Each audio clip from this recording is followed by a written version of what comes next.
This is a collective reading for those who are being guided by other light workers who have already passed on.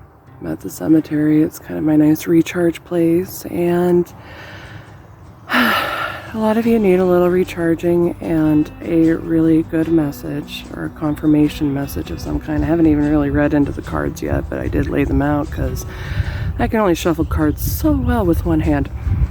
So I hope you guys are doing well, keeping that fucking crown off, and also staying hydrated. And if you hear a lot of noise in the background, I think there's a new resident. I had to give a courteous greeting to the landskeeper here in the cemetery because I visit here often enough. He likes to say hello.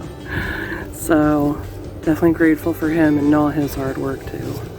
So what the divine are trying to tell you, and these spiritual light workers, very gifted individuals who have passed on, because we all pass on at some point, but these guys here are very persistent to convey a message for you guys, and I have probably not seen so many dang fours in a reading. I think you almost got all the fours for this message, ironically enough.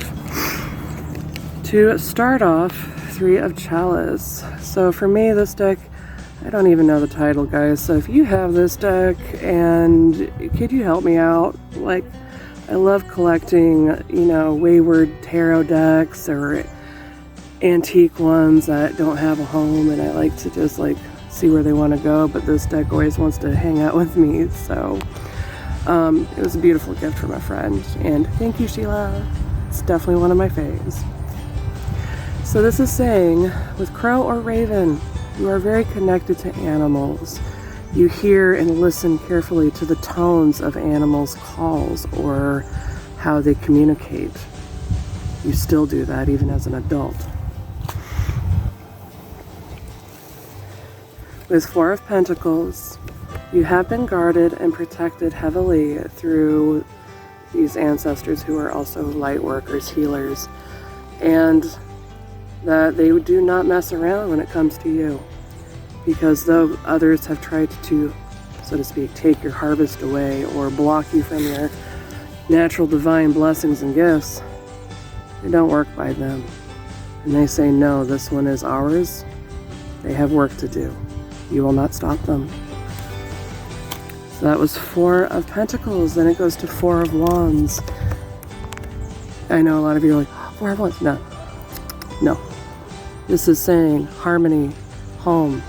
You are always home. Even if you don't have a roof over your head, you are always home because you are grounded. You are safe in your own temple, which is your body.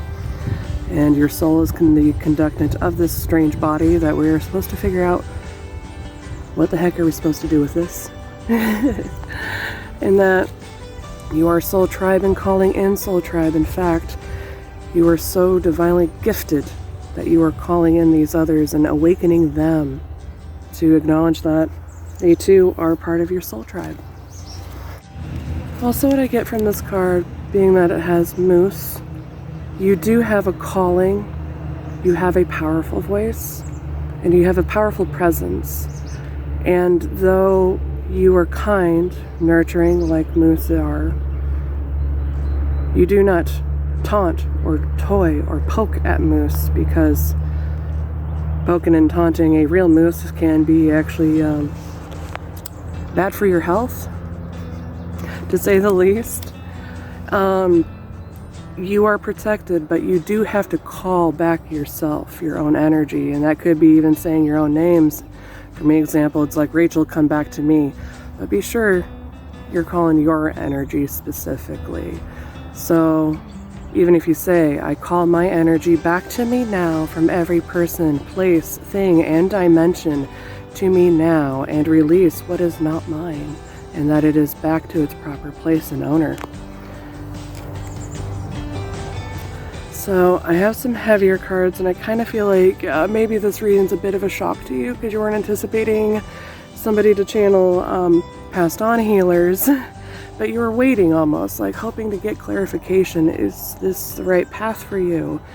Maybe you have Native American descent. Maybe you just appreciate the Native American culture. Maybe you are Native, which in that case, hi, how you doing?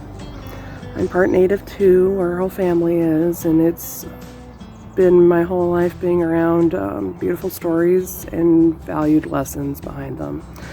And I feel like this is another story of yours that these divine healers that have passed on want you to know how incredibly important your role is. Even if it's a small contribution, it is such a big impact. You should stop belittling that very energy. Because even though not everyone will appreciate your energy, you did what you can. You did what was guided. Invest no more. It's kind of an energetic budget.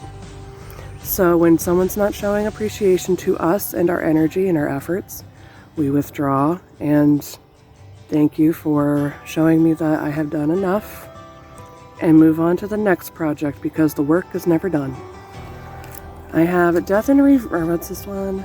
Death in Reverse. So it's kind of saying that you have been going through some night terrors or dreams, lucid dreams, and probably messages from strange entities or other figures in your dreams, and maybe a different voice even, because you're being very clairvoyant at this time. It could be because of your spiritual awakening. All the same, it is saying you don't have to make everything a permanency. Nothing is written in stone. You can write it in sand and mean with the intent of whatever you draw. But at some point it's going to wash away and be cleansed, and it starts over. And I feel like maybe some of you even do like designs or drawing or art of some kind on the beach. Maybe it's rock stacking or just something fun. Hermit in Reverse. I'll show you the picture because it's very beautiful. It's like a medicine woman who's traveling with her staff, which is funny because I have mine. It's kind of cool.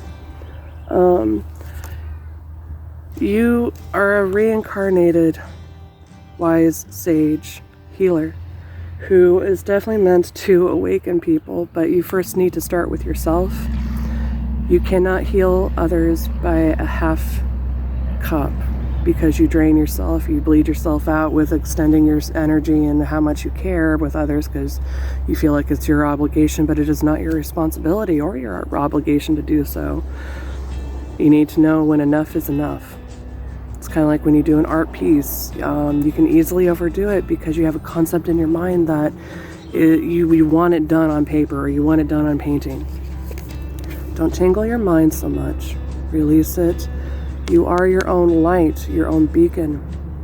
You are okay and you are safe. Okay, I got those guys. It's kind of hard to get all these cards in the right spot. I had to move them because like I wasn't sure about the landscaper guy. Like, what are you doing? Tarot reading? TGIF? Okay, I got 4 of Chalice. We put there. I do have 2 of Spades. Oh, okay, 2 of Swords. So 2 of Swords is in reverse. It is saying that you know that you are a healer and that you are chosen, and it's quite an ordeal, but I kind of feel like what I'm getting from you, you know this is a big change. You're enduring this big change. Some of you are just now accepting the new version of you or the rebirth of you, even though it's just the old you being acknowledged fully of who you truly are. But it's also saying goodbye to the old you that used to be so codependent on everybody else. Call for your muse back with the Ace of Wands. And if you are feeling a dread, release it. It is not yours. And know that you are safe. The Knight of Pentacles, it's a slow progress, but you will achieve greatness with your heal work. Blessed be.